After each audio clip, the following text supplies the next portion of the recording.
Well, good morning, good afternoon, good evening, everybody. Welcome back to the channel. You know it is with you, JJ on JJPB. First time here, hit the subscribe button to keep me busy. Hit the like button. Definitely keep YouTube busy because it seems that if it's AI and it's not busy enough, it ain't going to get us out there. So make sure you hit the like button. And also, too, don't forget about hitting the notification bell. That's up to you. I'm not going to press you. If you want it on, that's up to you. If you want it off, that's up to you as well. That's your choice. But I would really appreciate it. And I do thank all the new subscribers that has come to the channel. We welcome you to the family. Welcome to JJPB community. Okay, guys. Before we start, this video, I'm going to remind you, this video is for informational, educational purposes only. I'm not encouraging anyone to modify or disable Windows Update. This is simply an explanation of what's happening behind the scenes and why your PC might feel slower during Windows updates.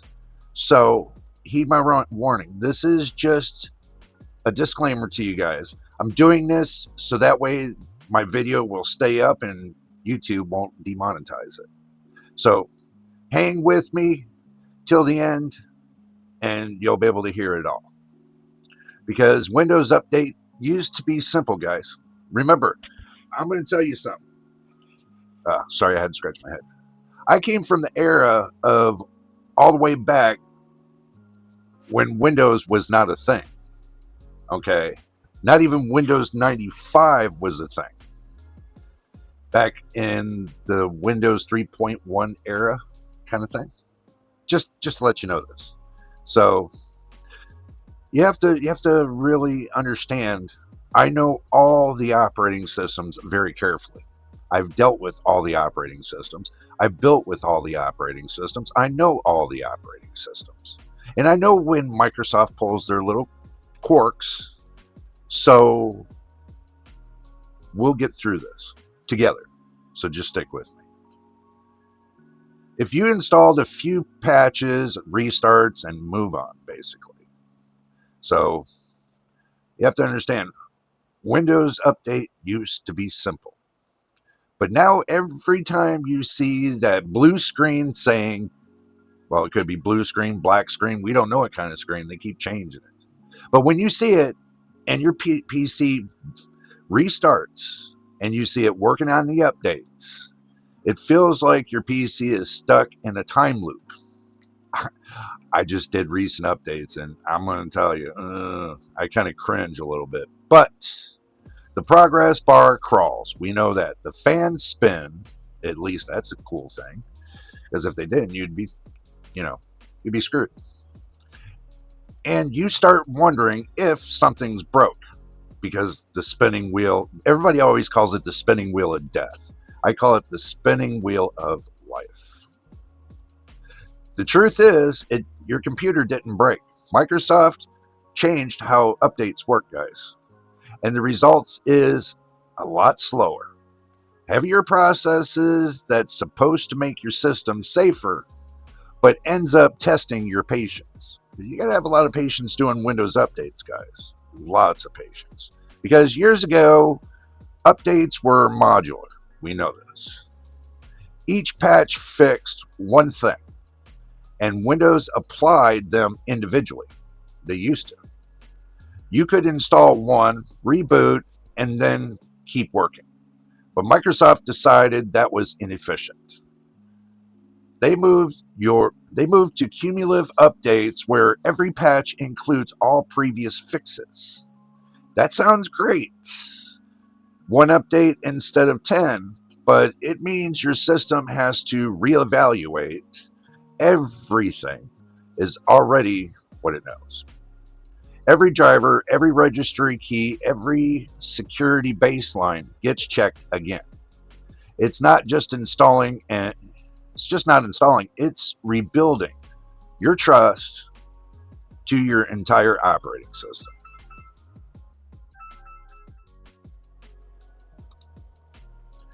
Oh my goodness. Sorry guys, I had a phone call.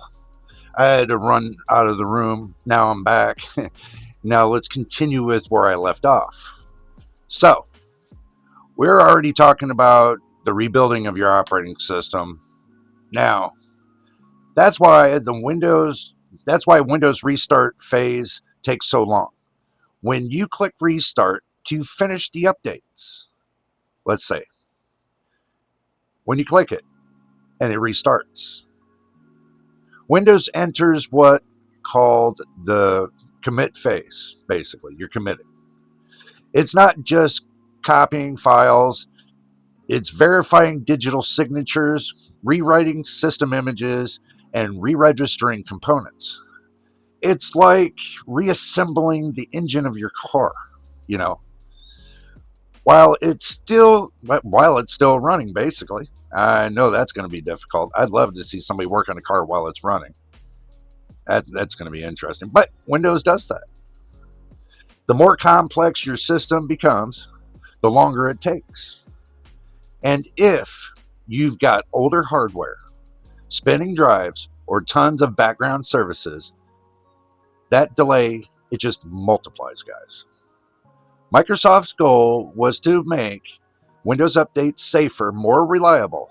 They wanted fewer failed installs, they want fewer rollbacks, fewer corrupted systems, but the trade-off is your time.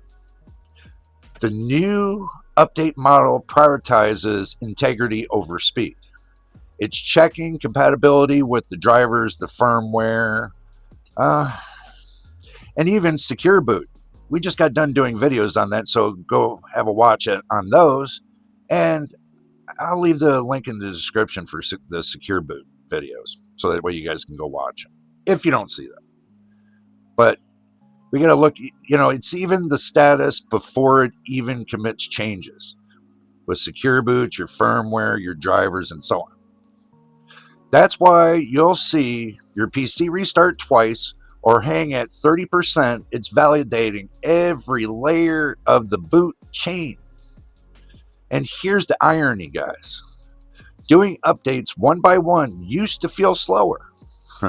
I know, because that's how I usually do my updates, one by one, even till today. But back then, that seemed slower, but now it will actually feel faster in total time. You could control the pace. Now, Windows bundles everything together, so instead of 10 small updates, you'll get one massive package that takes longer to unpack and verify. It's like downloading a whole season of shows instead of just one episode. You're going to wait longer up front, even if it's technically more efficient.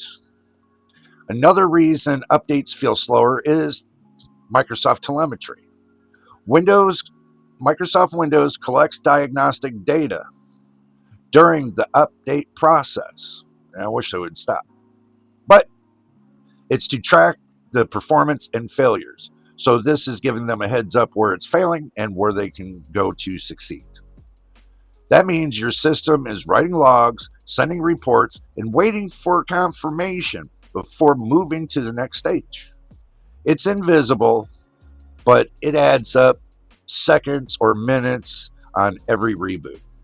SSD users barely notice it because their drives handle the random reads and writes a lot faster. But older HDD hard drives, regular hard disk drives, the update process becomes a bottleneck.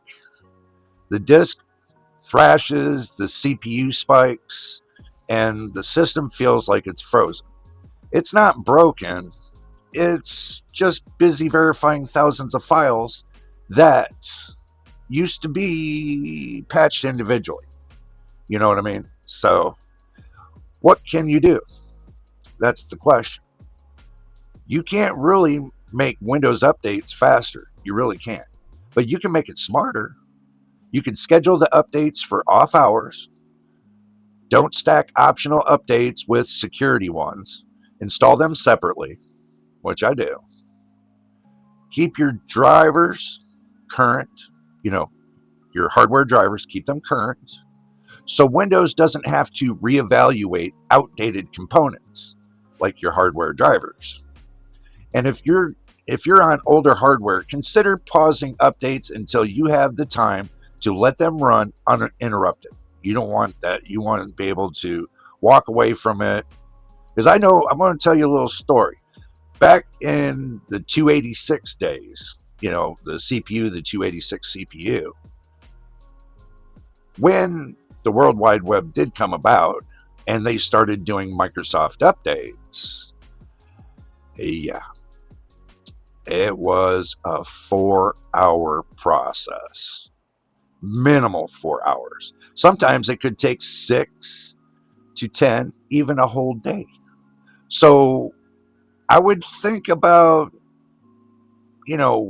how Microsoft's doing things now compared back to day one of the World Wide Web. So, but the worst thing is you can do this interrupt.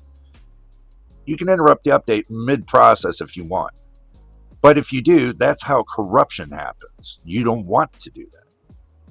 See, it's damned if you do, damned if you don't. But the bigger picture here is Microsoft's trying to unify the update experience across devices and PCs, tablets, even servers.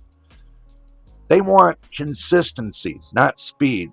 Every update now goes through the same verification pipeline, whether you're on a game or a gaming rig or a business laptop. It's going to happen. That's great for reliability, but it means the consumer experience feels slower because the system's doing more behind the scenes. So when you see that working on update screen, it's just not installing the patches. It's rebuilding the trust between Windows and your hardware. It's checking that every driver, every bootloader, guys, every piece of the firmware is still matching the security baseline. That's why it takes longer. It's not laziness. They're just using a lot of caution. But here's the real takeaway. The longer update processes take, I would say, the longer the update process takes, you have to look at it. It's not just about safety. It's about control. Microsoft wants to ensure every Windows 11 system meets the same integrity standards. That's why Secure Boot, TPM, and cumulative updates all tie together. They're building a closed loop of verification. The downside is time. That's the downside.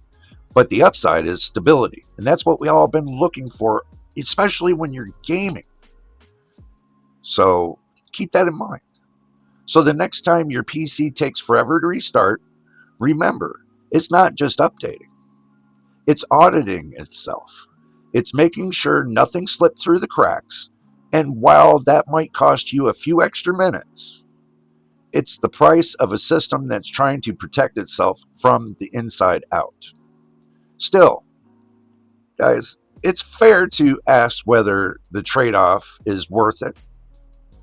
It's fair. For power users, long update cycles feel like downtime.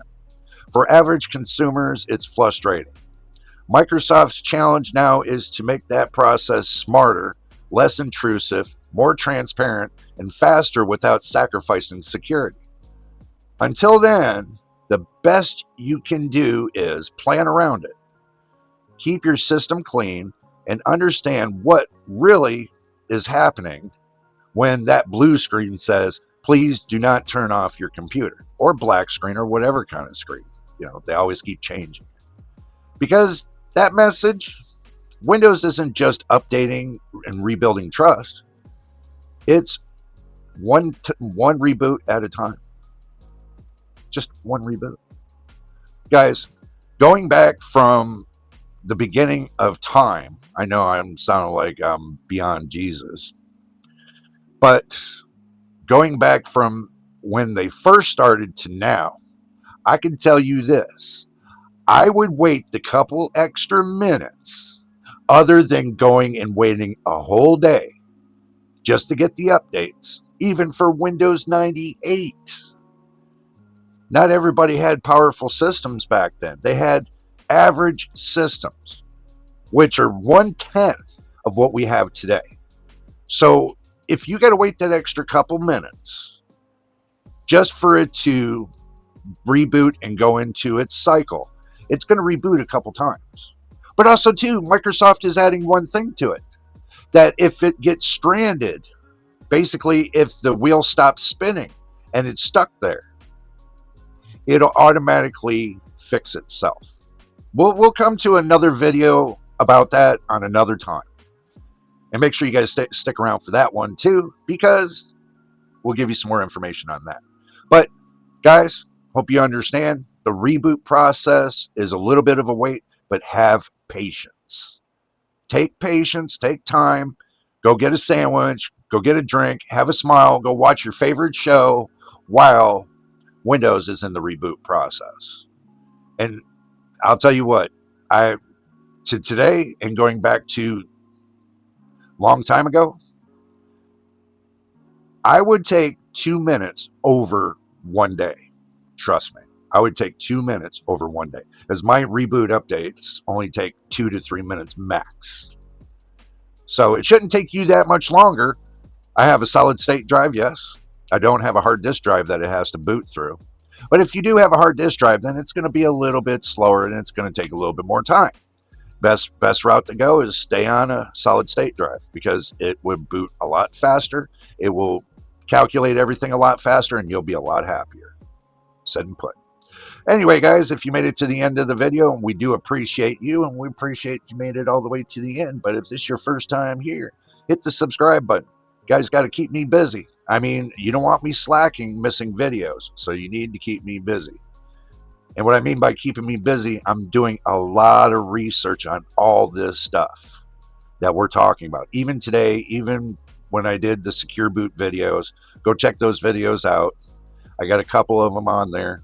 Seems like everybody is really interested in that video as well, because in June is when the certificates run out.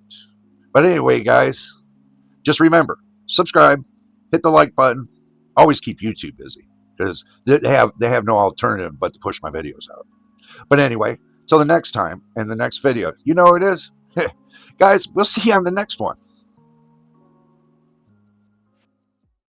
Slow up, no, I don't take shit. I got no love for the fakeness. If you wanna play tough and wanna hate this, I'll always show up. I don't ever slow up, no, I don't take shit. I got no love for the fakeness. If you wanna play tough and wanna hate this, I'll always show up.